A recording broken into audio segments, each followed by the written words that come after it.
everyone, welcome back to my channel. For those of you who are new here, my name's Elise and I am currently in recovery from anorexia. So today I thought we'd just have a chat about something that I get asked about a lot in my recovery, and it's the fact that I am a trained dietitian, and a lot of people ask me how is it having what's it like to have an eating disorder and to be a dietitian, because obviously dietitians help people recover from eating disorders. So how did I develop one in the first place? Shouldn't I have known better? And believe it or not, people have actually said that to me, that I know how to recover, I should know better because I'm a trained dietitian. But honestly, dietetics is, well, when I went through and did it, I don't practice as a dietitian anymore for obvious reasons, but it is a breeding ground for eating disorders, if I'm honest. The things we do, the things we learn. And in my recovery, it's been really challenging because, especially at the start, I kept trying to play practitioner in recovery, be my own practitioner, and you can't do that. So I had to really step back and let my dietitian guide me through the process. But also, I know a lot about food, a lot of information that most people don't know about food, because I studied it for 4 years. I did an honours in dietetics. So I thought we'd have a chat around what it's like to be a trained dietitian with an eating disorder, and how it both does impact my recovery in negative and positive ways. But before we start chatting, I'm gonna grab my afternoon snack. Nothing exciting today because I've got a big challenge video happening next week, and I've had banana bread today as well, and I got weighed today, so that's just been on my mind. But let's go get snacks. So you get a snack too and we can eat together. So snack today is granola and yogurt, and yes, I still I portion my granola because I know I'll not put enough in. So I'm just following the meal plan and making sure I get enough.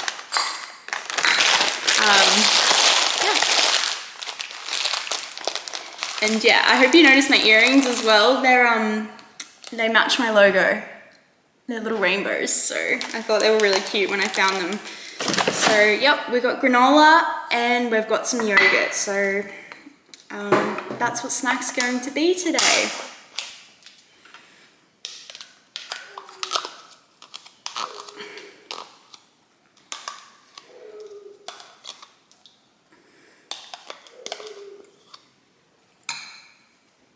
All right, so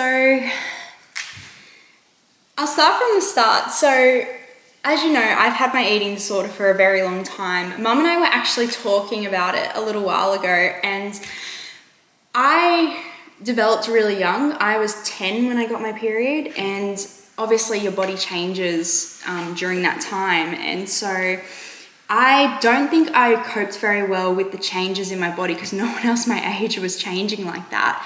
And so that's when I started having thoughts about losing weight and stuff. I wasn't necessarily engaging in them, but that's when I started thinking about it, which is messed up. But so I've had my eating disorder for a very long time. It only got progressively worse over the years, but now I'm in recovery and it's hard. Honestly, it's really hard. But that's not the topic for today. So being a dietitian. So I'm sure if you're watching this video, you've probably had dealings with a dietitian before, and we usually see them as the enemy because they're the ones who tell us what we need to eat, and usually that we're not having enough, or they're the ones who do stuff with food, which can be really challenging. Your eating disorder will want you to hate your dietitian. And so back when I chose to study dietetics, one of the reasons I chose to study it was because a lot of people said I had a keen interest in food. Well, look where that ended up. My interest in food wasn't necessarily healthy. And so I fully believe that one of the reasons I chose to study dietetics was so I could learn everything there was about food, because that's what anorexia wanted me to learn. So I could learn all the tricks, because dietetics is a very weight loss focused degree. Well, back when I did it, I don't know what the course is like now. I just hope it's changed so much, because it was completely messed up, when I look back on it now. So some of the big things I recall is like I said, it was a weight loss focused degree, which isn't great, especially when you have a problem with an eating disorder. And also, we never actually studied eating disorders. In the 4 years that we did the degree, you're not required to learn anything about eating disorders, not even how to screen them. So all you're doing is learning how to help people lose weight. You can literally just help people develop eating disorders. It was ridiculous. So in my first year, I became really obsessed with healthy eating and exercise. Like, I was starting to count calories back then, and it was really hard because part of our degree, we literally had a calorie counting exam where we had a day's worth of food on our exam paper and we had to mentally calculate the calories. So there was no way I wasn't going to develop that as a really bad habit with my eating disorder. And that I just don't think that kind of stuff should be taught, because the body is not a calculator. Like, the human body is not a calculator. Like, food goes in and food comes out, but it's not that simple. We all know that. If you've ever seen the Krebs cycle, Google it if you haven't. It's a nightmare. And metabolism is a super complex thing. So being trained in that way was really unhelpful and really fuel for my eating disorder. Like, even now, I try not to I still look at packets, because one of the things you first learn to do when you become a dietitian is to read the nutrition panel. So I do that automatically when I pick up food now. Partially eating disorder, partially dietitian. And so we also had to, with the calorie counting, in our assessments and stuff, we had to do literally factor in all the energy requirements for people and calculate their meals for the day, just so to see if they were getting enough or they were having too much. And it was just all based on numbers. It wasn't based really on the human body. And it just frustrates me so much that that's how we were trained. And like I said, we didn't even touch eating disorders in there. So I continued doing dietetics, and I'd always had a keen interest in eating disorders. I wonder why. And so I wanted to learn more about them, but like I said, we weren't allowed to do anything with them. If we had an eating disorder patient when we were in placement, we weren't allowed to touch them. And to me, the dietitian can easily pick up if someone has an eating disorder. They're so much more prevalent than people realize, and we should have been trained to recognize the signs of one. And throughout the degree, there was no support for people. And I know that I wouldn't be the only one whose eating disorder got out of hand because of doing this degree. A couple of the other things that I thought were messed up was we did what they call anthropometry exam. So we had to measure body fat percentage using calipers. That's when they pinch your skin and measure it and say how much fat is on you. So that didn't help anything either, and it was quite revealing. We also did DEXA scans to see our body fat percentage, so we could, adjust things. We did a lot of recording of food. So we had to do a weighed food record for a week. So we literally recorded every single thing we eat, so we could count the calories and see how much we were having, seeing if we could change our diet to make ourselves feel better. It was just crazy. I look back now and what hope did I have? What hope did any of us have? It ruins food for you. And it was really hard because my eating disorder started to get worse. I became obsessed and very rigid with what I ate. And I was so obsessed with just eating clean and stuff. And I was not eating enough. And I couldn't even realize that because my head was just not in a good space. And then there were the things that some of our teachers said to us that just didn't help at all. And I've got this huge fear of sitting down. It's something I'm really working on, and I know I'm not alone with that. But one time, I just remember one of the sports dietitians making us stand up in our lecture after every hour because he told us our metabolism slowed down if we sat down for more than an hour. And so I got that stuck in my head. And so that's where that fear came from for me. And even though that is ridiculous, that is not how the body works, do not stress about sitting down. It doesn't work that way. they shouldn't be talking to us like that. They shouldn't have been telling us like that. And it's like I'm starting to pick up all these little things that we did in dietetics that have contributed to my eating disorder.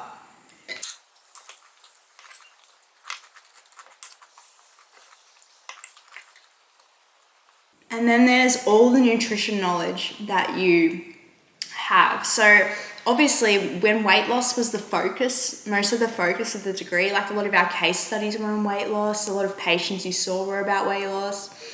I knew all the tricks to lose weight. I knew tricks people didn't know. I knew how to fake my blood sugars. I knew how to do a lot of things that made my eating disorder very smart and very strong. And that's why I know that anorexia drove me to do dietetics, because it would learn new tricks. So that's just a warning. If you're thinking of getting into dietetics and you have an eating disorder, just think twice, because it is quite a triggering degree, and I just hope that it has changed since I did it. But yeah, everything was driven towards weight loss. So I knew all these techniques to help me lose weight, and it was easy because then everyone was just like, oh, she's a dietitian, she knows what she's doing. I could just pass it off as healthy eating, and people believed me because I was the expert. And so a lot of other things, we learned a lot about nutrients in general, like fats, carbs, protein, all that sort of thing, micronutrients and the macronutrients. And not just the calorie count from each of those, but also the benefits of them all, and also where to find them in what foods. So one of the things I was able to do in my eating disorder is keep my bloods pretty normal, because I knew how to make them stay normal on as little food as possible because of my dietetics training. And so it also, there were just little things these little bits of information that I learned in my dietetics training that my anorexia just ran with. So the difference in calories between white and brown bread, or fats versus carbs and all that thing. So there's reasons why I'm scared of certain foods that don't always make sense to people, but that's because I've got this background nutrition knowledge. So yeah, it was crazy.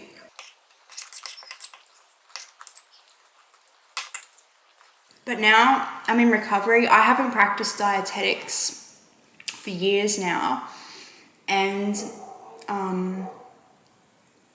having that nutrition knowledge, it is both bad and good. Like I've said all the reasons why it was so bad, but there are some good benefits to having that extra nutrition knowledge. So knowing how metabolism actually works and how the body actually works has helped me understand my constant hunger, or why I feel faint, or all these sorts of things. And then I also know the benefits of different nutrients and foods. I know that fats are really good for the body. They're good for your hormones. They're good for your skin. They're good for your hair. All these little bits, why protein is such an important thing to have, why carbs are essential in a diet. I know all these things as well, but the eating disorder part of me doesn't like that, and it runs with the bad stuff that I know as well. So dietetics literally messed me up in so many ways, and it messed up my relationship with food. And like I said, I know I'm not the only one who it would have done that to, but I try not to be a dietitian when I'm doing recovery stuff, because I'll just overthink. But some things like calculating calories, it's just an automatic habit, because I was trained for 4 years with how to do it on the spot. I can look at a plate of food and tell you how many calories are in them. Not because I obsessively counted calories, but because I had an exam where I had to do that. And so I learnt it. And yeah, I love my dietitian. I think she's amazing, and she's been so helpful for me. And she is a good example of what working as a dietitian can be, having a positive relationship with food. Just because you do dietetics doesn't mean you've got an eating disorder or you're going to develop one, but I don't think it helps people who are vulnerable. So yeah. So that's snack done. I hope you ate a snack with me as well, and I hope this has just shed some light on being a dietitian with an eating disorder. I still carry the dietitian title, but I am not an accredited practicing dietitian. And I honestly don't think I'm ever gonna go back to that, because I think it would just put me in a bad headspace, and I don't need my eating disorder to get worse than it already is. And yeah, I'm not gonna say doing dietetics was the worst thing to ever happen to me. It contributed to my eating disorder, but I can't make it the sole reason I developed it. So hats off to all those amazing dietitians out there who are helping people like me, who are helping people like you get through their eating disorder and learning to love food again. For me, it wasn't a good thing. And just like I said before, be mindful if you're looking at doing dietetics and you suffer from an eating disorder, it can be very triggering. But yeah, I just wanted to share that, how being a dietitian has not helped me, but also helped me, because it's a question I get asked a lot. And just because I'm a dietitian doesn't mean I know better. Like, I should know better. We all know better. We all know that we need to eat more food and stuff. But yeah, it did mess with me a lot. So thank you for watching. I hope you had a nice snack with me, and I'm gonna be honest, I can see myself body checking as I do this. I did a post on Instagram where I showed what I look like relaxed and what I look like posed, because I don't even realize I'm posing until like I'm doing it. So I'm trying to be more mindful of that. I'm sorry if I still like hold myself in certain ways a little bit, but it's something I'm working on. I'm just trying to be more aware of it. I didn't really realize I was doing it. But yeah, I just remember back in my early videos, and I used to wear this dress, I look really different to how I look now. And that's really hard to accept, but it's what's happened, and recovery means I have to gain weight, so that's what's happened. But anyway, I digress. Thank you for watching. Thank you for all of your support. I have a challenge video planned for next week, just to keep things a little bit interesting. But also, when I reach 1,000 subscribers, I do have something special planned, and we're not that far away from it, which is just absolutely incredible. I just can't believe that anyone would find me interesting enough to watch, but as long as these are helping people, that's what it's all about. So look after yourself, be kind to yourself, you're doing amazing, and I will chat to you soon.